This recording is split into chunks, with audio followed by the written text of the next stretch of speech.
Tensions between police and the community are fraught in Baltimore as the anger over the death of Freddie Gray while in police custody enters its fifth day on Thursday with protests planned citywide, beginning at City Hall at 3 p.m.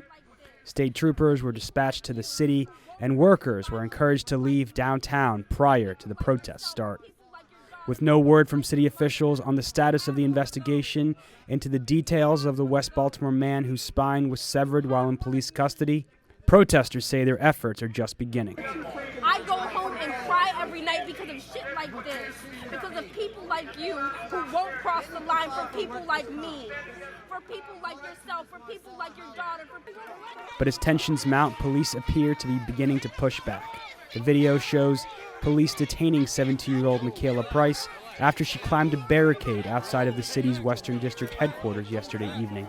Whoa, 3,400 with the additional units. The rest teams come out. Dominique Stevenson, also at the protest, explains why she decided to join Price.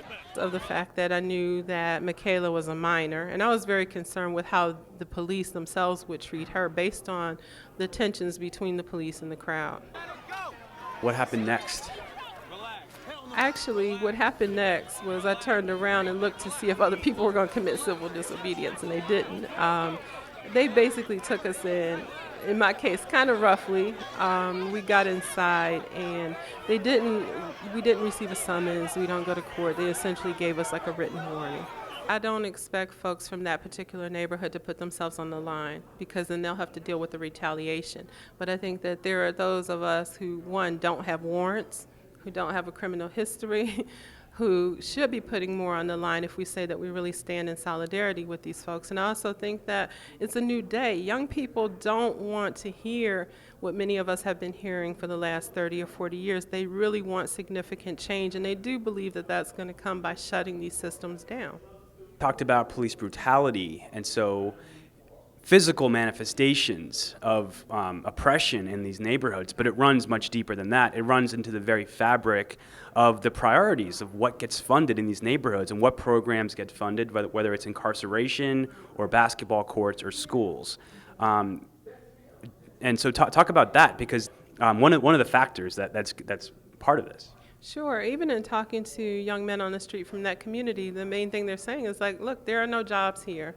There are no jobs. There's no economic development.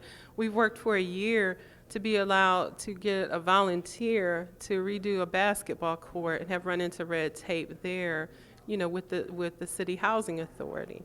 There's very little recreation for young people. They talk about being harassed by the police simply walking out of their doors. It's like, it's a setup, and there needs to be change. And also, we have to move beyond the demonstrations and the protests. We really have to work with the community and do the necessary organizing in that community, and it means being present. Folks run out of food stamps, they're living in dire situations.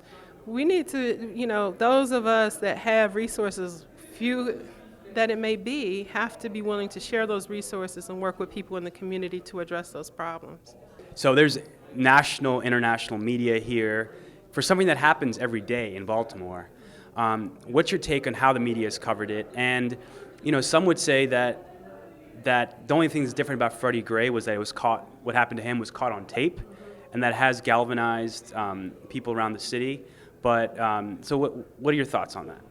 Yeah, I think that the way that some of the media are dealing with the community is very intrusive. It's good that these folks are having their voices heard. That's very important. But the way that, even with CNN, the way that they presented the arrest yesterday, they really didn't present it. You see the crowd in a shot that looks like they're raging at the police. And so I think that there's still that bias on the part of the media. They're here because of the fact that this is a nationwide issue. It's blown up in the last year. So they're here, but the way that they're in the community is very intrusive. And it's not, how can they walk around these communities and not see the poverty and not connect the issues to Freddie Gray's death and policing and mass incarceration?